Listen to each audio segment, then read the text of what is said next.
Què tal, com esteu? Doncs jo sóc l'Oriol. El primer que necessito, si us plau, si podem posar aquí a la pantalla, necessito que agafeu els vostres mòbils. Teniu el mòbil aquí? Agafeu el vostre mòbil, si us plau, i entreu a una web que es diu menti.com.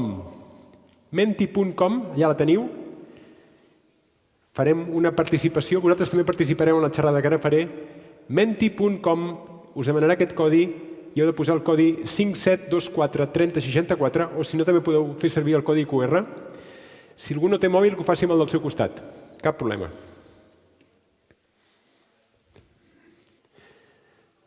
Menti.com, tenim 30 persones connectades ja. Si apreteu l'OK, veureu aquí com surten. Molt bé. Perfecte. Menti.com i el codi 57243064. Molt bé, perfecte. Som-hi. Tothom està a punt? Algú té encara algun problema? Molt bé. Doncs em presento, soc l'Oriol Llop, soc la persona que avui us farà una estona de xerrada. I què fa l'Oriol aquí? Doncs l'Oriol és un periodista que un dia és antic alumne del conservatori i un dia el va trucar un professor d'aquí al conservatori, ara sabreu qui és, i li va dir, escolta, per què no vens aquí a explicar-nos una mica la teva relació entre la comunicació, entre el periodisme i la música? I avui és el que farem. Començo. Quan jo era petit, us presento la meva doble platina de quan jo era petit. Jo volia ser periodista i el primer que feia, i aquí és on hi ha una primera connexió entre música i periodisme, jo em baixava el volum de la ràdio quan escoltava els 40 principales i feia de locutor i presentava la següent música i tornava a pujar el volum. Aquest és el meu primer connexió, la meva primera connexió entre la música i el periodisme. La meva segona és aquesta. Aquí és on em van portar els meus pares a una escola de música que es deia Diaula i en aquesta escola de música em van ensenyar dues coses que recordi especialment.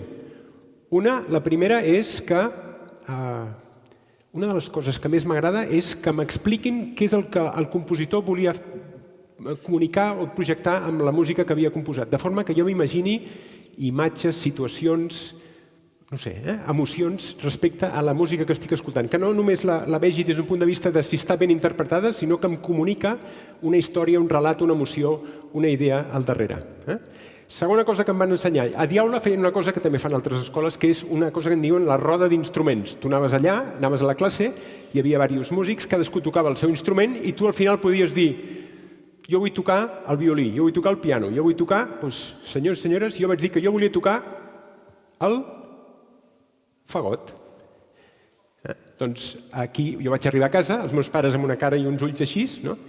Per què, Oriol? Per què vols tocar el fagot? És que he anat, m'ha agradat molt el so del fagot. I a partir d'aquí, l'Oriol va tocar el fagot. Aquí em podeu veure, quan jo era petit, quan era jove, tocant el fagot. M'ha costat una mica trobar aquesta fotografia, però l'he trobat per casa. I, d'alguna manera, la música del fagot o el so del fagot em va treure molt. No? També en aquesta línia que us deia ara d'imaginar les coses, imagineu-vos ara un jardí verd, fa una mica de fred fins i tot, i de cop hi ha un avi que a poc camina pel jardí. Sonaria així.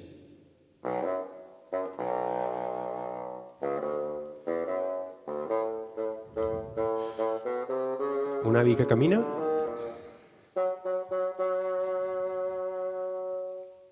Això és de l'obra El Pere i el Llop i d'aquest conte en què cadascun dels personatges està interpretat per un instrument diferent. Molt bé, però l'Oriol a Diaula hi va tenir uns anys, però després va venir al conservatori a estudiar fagot i jo anava a un lloc que es deia la Casa dels Nens, al carrer Ribau, amb el Lleonard Castelló, que el teniu aquí davant, que era el meu professor de fagot. Un aplaudiment pel Lleonard, sisplau.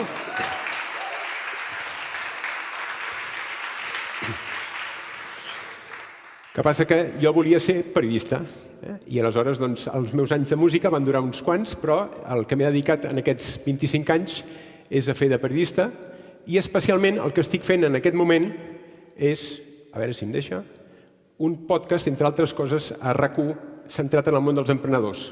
Si entreu a la web de RAC1 i busqueu aquest podcast de nom RAC & Go, trobareu més de 50 podcasts diferents d'entrevistes que faig a diferents emprenedors que expliquen i comparteixen una miqueta el seu projecte de startup o d'empresa que han creat en el seu futur. No només faig aquest podcast, faig moltes altres coses, però ara tampoc hi entrarem, però he estat fent coses amb el Ferran Adrià, amb la Manuela Carmena, amb l'Artur Mas, o amb diferents altres projectes, però una de les meves apostes en aquest moment és el que se n'hi diu la ràdio del segle XXI, que vindria a ser els podcasts. Molt bé, ara parlarem una miqueta més d'això. Perquè, d'alguna manera, el que vull fer ara és combinar el podcast amb la música i el fagot. A veure si sóc capaç de fer una xerrada en què combinem aquestes tres coses. El podcast, la música i el fagot. Comencem pel podcast. Anem a fer una mica de situació perquè us situeu. En aquest moment està passant una cosa que és que, veieu que la zona de color groc està creixent? La majoria de consum amb continguts que fem servir en aquest moment el fem a través del mòbil. Veieu que creix molt, de molt petit, mirem moltes més coses pel mòbil que no pas abans. En canvi, els diaris, que és la part més blava de sota, la televisió o la ràdio, estan baixant, tenen menys marge. Per tant, d'alguna manera, tot el que passa en el mòbil té molt més futur a nivell de comunicació que el que no passa en el mòbil. Podem estar-hi d'acord o no, però és una mica la realitat. A partir d'aquí, si els podcasts es fan i s'escolten majoritàriament al mòbil, és una bona notícia pels que fem podcast, perquè fixeu-vos el consum, l'increment de consum de podcast que hi ha hagut en els últims anys. Fa 5 anys poca gent parlava de podcast, ara és una cosa que es parla molt més habitualment. I les perspectives, mira, mireu, Espanya fins i tot és un dels líders a Europa. Això no se sap gaire, però entre els 5 països més importants de consum de podcast a Europa està Espanya, un d'ells, dades de Spotify, que és una de les que més consum té en aquest moment al nostre país. I les perspectives de futur són de seguir pujant amunt, amunt i amunt. Els 4 factors d'èxit del podcast són aquests 4. És una experiència personalitzada, tu la pots escoltar quan vulguis, de la manera que vulguis, a l'hora que vulguis i de l'estona que vulguis, i parar, tirar enrere, tornar endavant, etc. És una cosa molt fàcil d'accedir-hi a través del mòbil. Té fins i tot un punt de connexió íntima que n'hi diuen t'agrada aquest locutor, t'agrada aquesta veu, t'agrada aquesta manera d'explicar, etc. I, a més, és relativament fàcil de produir. No cal una gran infraestructura, com no cal un plató de televisió, no cal un gran estudi de ràdio, sinó que pots fer-ho a qualsevol lloc. Fins aquí, bones notícies del món del podcast i de les perspectives. Però tenim un problema molt gros. I el problema és aquest d'aquí. Uepa-la, anem massa ràpid. De podcast n'hi ha molts, n'hi ha infinitat. I el gran problema o el gran repte que té qualsevol persona que vulgui fer un podcast és destacar sobre els altres. Quina manera puc jo presentar-me d'una forma diferent, d'una forma alternativa, d'una forma més original de la resta o de la multitud de podcasts que jo puc trobar en la xarxa. Per això s'han de fer 2 preguntes. La primera és per què escoltar la gent el meu podcast i no un altre podcast? Què tinc jo de diferent? Què tinc jo d'únic? Quin és el meu contingut que el fa diferent als altres podcasts? Primera pregunta. I segona i més important, que és el nostre temps... A veure si m'ajuda. El nostre temps és limitat. De quina manera jo puc convèncer, per exemple, l'audiència que avui tenim aquí, a que el temps que vosaltres teniu per anar de casa fins aquí al conservatori el dedicareu a escoltar el meu podcast i no una altra cosa molt diferent. Per tant, la gràcia està en ser únic, alternatiu, diguem-ne, diferencial respecte als altres podcasts. I això és molt, molt, molt complicat. Els podcasts, els temes dels quals tenen més èxit són aquests. Si tu fas un podcast sobre coses curioses, tindràs molt més èxit que no. Si el teu podcast va sobre humor, també tindràs molt més èxit. Si el teu podcast va sobre misteri, crims. Crims és un dels que més ho peta en aquest món dels podcasts. Qualsevol cosa vinculada amb l'aprenentatge, especialment si són coses curioses, té molt d'èxit. Els meus fills, per exemple, van estudiar la selectivitat i història escoltant un podcast d'història, per posar un exemple, o qualsevol cosa de conversa, d'entrevistes, de xerrada més personal i més íntima, també funciona a nivell de podcast. Això són els podcasts de més audiència, però després hi ha els podcasts que n'hi diem de temes nicho, que són aquells podcasts que parlen de temes dels que no parlen la resta de ràdios o de mitjans de comunicació. Podcast d'autoajuda, podcast de sexualitat, d'història, i he posat el d'emprenedors perquè, com a mínim, jo tingui també la moral que això anirà endavant en aquest aspecte. D'acord? Fins aquí la part de podcast. Anem a posar-hi música. Com vinculem els podcasts amb la música? Què passa amb la música? La música tenim un senyor que ens ho ha tirat tot pels aires, i aquest senyor es diu Spotify. La música l'escoltem per Spotify en la gran majoria de casos i, per tant, a partir d'aquí és molt complicat que hi hagi podcast de música, excepte, crec jo, que parlem sobre la música. Excepte que fem allò que jo feia quan era petit a l'escola de música, que és que algú m'expliqui abans d'escoltar aquella peça, per exemple, doncs, l'emoció que sentia tocant aquella peça. O que m'expliqui què és el que el compositor volia o vol dir o ens vol comunicar a través d'aquella composició. O que m'expliqui per què ha triat aquella peça i no una altra, etc. Per tant, d'alguna manera, posar-hi veu a la música, posar-hi context a allò que després escoltarem. Llavors, a partir d'aquí, quan em van trucar per fer aquesta xerrada, vaig dir, bueno, deixa'm entrar a la web del conservatori per veure exactament què fan, i vaig descobrir això, que és Ràdio Conservatori, que hi teniu un podcast dins del vostre web. Vaig pensar, bueno, què es podria fer amb aquest podcast? Deixa'm entrar. I el que vaig veure és que el que hi ha són, diguem-ne, peces musicals interpretades per tots vosaltres que d'alguna manera, doncs, ostres, permeten difondre tota la vostra, diguem-ne, aprenentatge al llarg de tots aquests anys. Però vaig pensar, bueno, per què no hi posem més contingut? Per què no fem això que deia? És a dir, posar-hi paraules a la música. En aquest moment hi ha música, doncs anem a posar-hi paraules. Molt bé, anem a imaginar que fem una ràdio conservatori amb programes, amb entrevistes, per exemple, amb converses entre uns i altres. El primer que necessitaríem seria un locutor que ens digui Ràdio Conservatori. Tu te'n vas a la intel·ligència artificial, busques una veu d'intel·ligència artificial, li dius, digue'm Ràdio Conservatori, i sona així. Ràdio Conservatori. Fatal, no? No li falta passió, li falta música en aquesta veu. A veure, posa'n una de dona, si us plau. Esteu escoltant Ràdio Conservatori. Esteu escoltant Ràdio Conservatori. Més pla, impossible. Sí o no? Així no seguirem ni anirem enlloc. Necessitem una veu que tingui una miqueta més de ritme. Vaig rascar una miqueta més dins d'aquest món de la intel·ligència artificial. Hi ha més programes. El que escoltareu ara s'havia de pagar un palet, ja no era gratuït. Així sona una altra veu d'intel·ligència artificial. Esteu escoltant Ràdio Conservatori. Ràdio Conservatori. Té una mica de més de vida, no? I ara aquest altre em dona, a veure... Ràdio Conservatori, el podcast del Conservatori Municipal de Música de Barcelona. No és de dona, és d'home, però de Barcelona. Heu fixat? Molt bé. Molt bé. Tenim veus. Aquestes potser són millors que les anteriors. Ara hem de posar-hi una mica de música, anem a posar-hi una sintonia en aquestes veus per tenir el programa una miqueta més rodó, no? Si jo combino la música amb veu, sona així. Veus que toquen. Veus que toquen. Veus que Espera un moment, que m'he equivocat. Fallo meu. Veus que toquen... Espera, Diego, un moment, que el tornarem a posar. Para'l. Vale. M'he saltat un tall.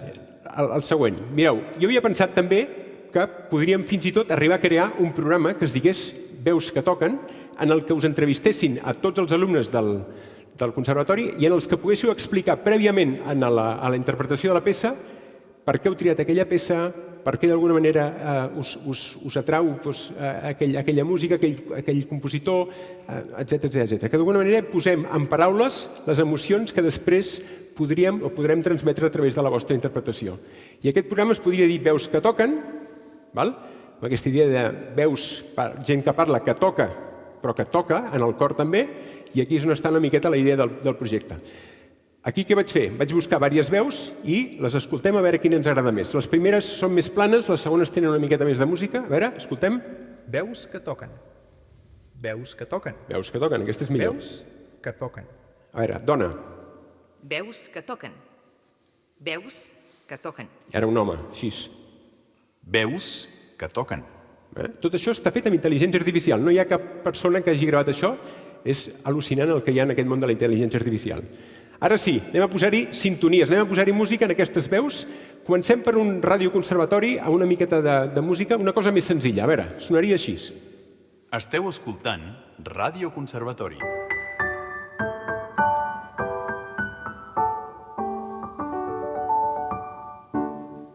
Bueno, està bé, no?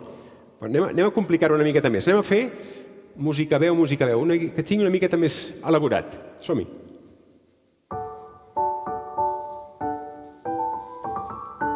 Ràdio Conservatori.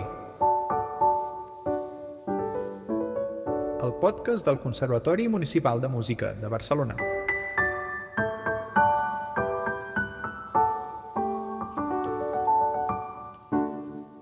No sé, m'agrada més que l'anterior.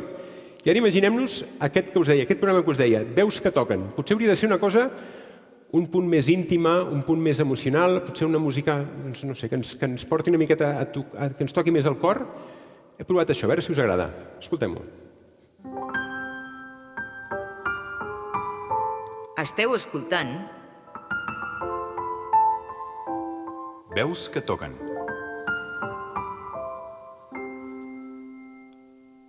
Què? Veig molts oqueis allà, vull dir que entenc que sí que us agrada, eh? Molt bé. Segona etapa superada. Hem parlat dels podcasts, hem parlat dels podcasts i la música, i ara toca preguntar-se com l'Oriol vincularà música, podcast, amb el fagot.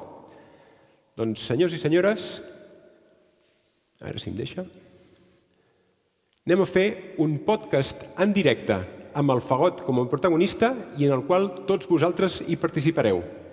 Benvinguts al podcast Freqüència Conservatori. Tenim el Diego preparat allà, que és el meu tècnic, tots amb el mòbil a la mà, preparats. Silenci, que això va en directe. 3, 2, 1, comencem. En directe des de l'Auditori del Conservatori Municipal de Música de Barcelona. Freqüència Conservatori.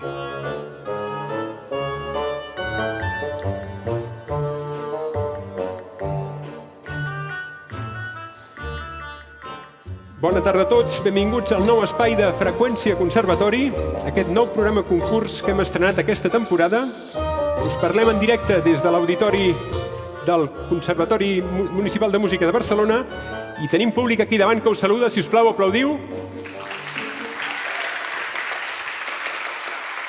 Anem a posar a prova el nivell de coneixement del nostre públic i farem tot un concurs. Esteu tots preparats per votar? 3, 2, 1, comencem! Pregunta número 1, preparats? Doncs va, som-hi.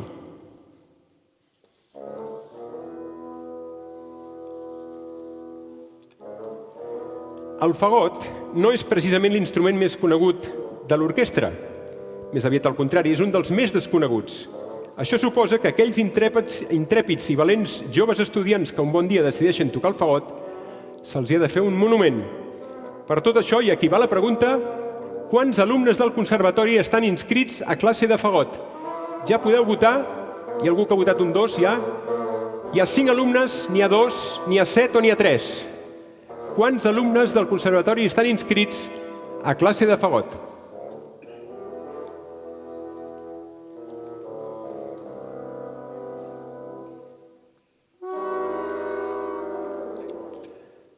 «21 vots, 22 a l'opció 5, 22 opcions també a les 7, un sol ha votat 2 i ens queda a l'opció de 3 amb 11 vots.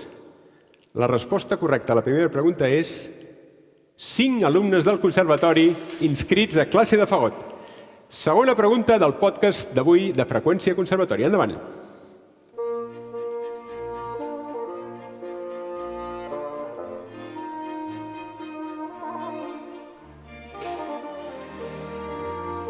El fagot no és precisament l'instrument més conegut de l'orquestra, és un dels més desconeguts. Encara que sigui un gran desconegut, va ser un instrument molt apreciat per alguns dels compositors de la història. El que esteu escoltant és el concert per a fagot en si bemoll major de Mozart, la peça més coneguda amb aquest instrument. I la pregunta és la següent.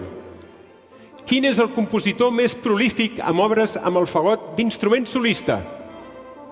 Quin és el compositor més prolífic amb obres amb el fagot d'instrument solista? Algú va molt ràpid, eh? Vivaldi, Brahms, Schubert, Wagner. Brahms, Vivaldi, Schubert, Wagner. Encara hi ha temps per votar. Vivaldi guanya de carrer, sembla. Doncs la resposta correcta és Vivaldi. Molt bé. Més de 39 concerts per a fagot i orquestra composats per aquest compositor italià. Anem per la tercera de les preguntes. Som-hi.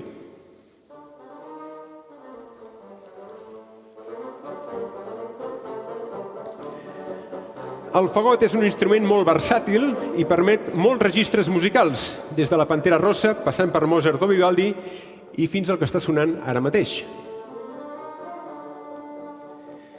La pregunta seria, el conservatori també és versàtil? Quin és el tant per cent per departament dels alumnes del conservatori? És més difícil aquesta pregunta, Heu de posar el tant per cent de persones, que és el tant per cent de cadascun dels departaments. Quin pes té en el total el departament de cant, el de polifònics, el de vent i percussió, piano i corda? Tot ha de sumar 100. Quin percentatge té el departament de corda en el conjunt del conservatori? Quin tant per cent té el de polifònics, vent i percussió, piano i corda? Quin creieu que és el departament més gran? Piano està guanyant. Cant i polifònics competeixen entre el més petit. Ara qui guanyarà? Corda està pujant. Va, que ens falta gent per votar.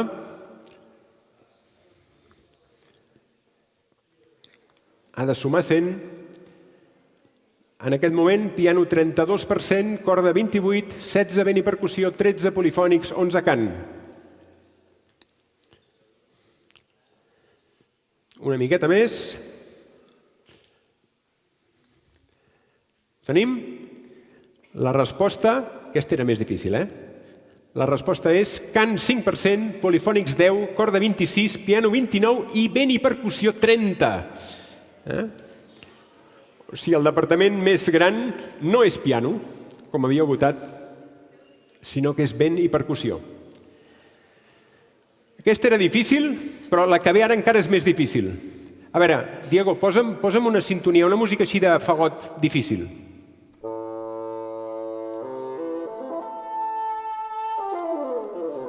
Difícil això, Lleonard, o no? Bueno, jo crec que encara el podem fer-ho més difícil?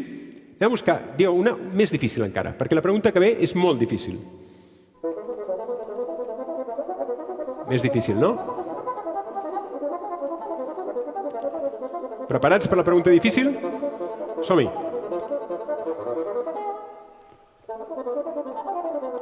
Quina mida té el fagot desmuntat amb totes les peces en línia? Si jo desmunto el fagot, a veure si em deixa. Si jo desmunto el fagot desmuntat amb totes les peces en línia, mesura des d'1,5 metres fins a 3,5 metres. Quina és la mesura, la distància de tot el fagot amb les peces desmuntades?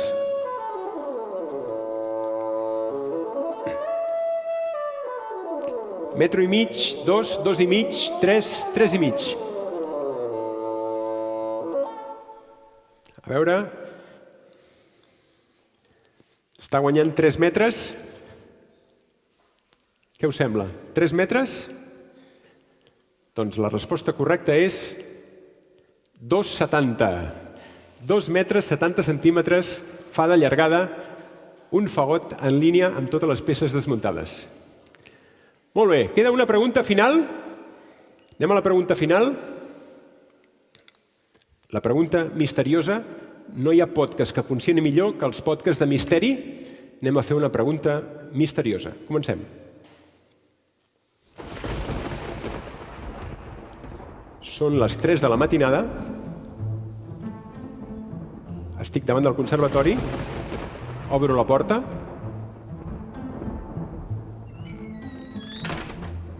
Entro dins, tot és fosc. Entro per un passadís. Giro a mà dreta. I de cop em trobo una sala immensa que no havia vist en ma vida.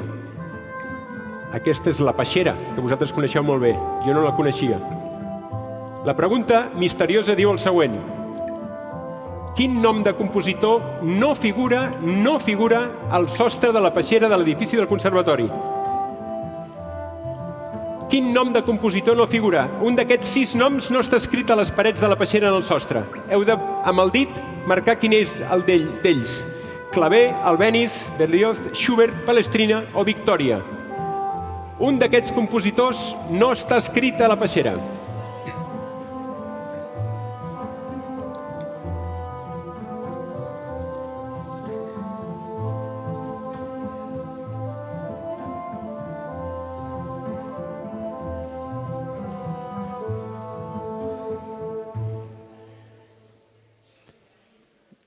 Doncs jo crec que aquí hi ha un empat entre Clavé i Albéniz, dos compositors catalans.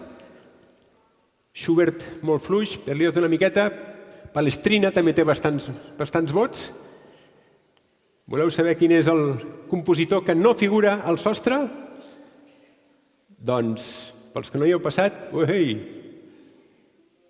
Isaac Albéniz és el compositor que no figura en les parets, en el sostre de la peixera del Conservatori Municipal de Música de Barcelona.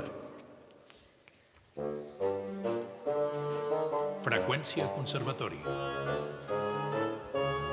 Fins aquí Freqüència Conservatori, un podcast fet en directe des de l'Auditori del Conservatori Municipal de Música de Barcelona.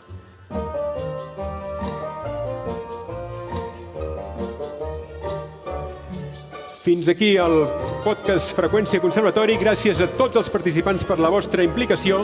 Espero que hagueu passat una bona estona i quan entreu a la web del Conservatori i busqueu Ràdio Conservatori, us vingui a la memòria la tarda que hem passat junts i el bé que ens ho hem passat. Gràcies a tots vosaltres, que passeu un molt bon curs aquí al Conservatori i m'acomiado de tots. Fins la propera. Adéu-siau.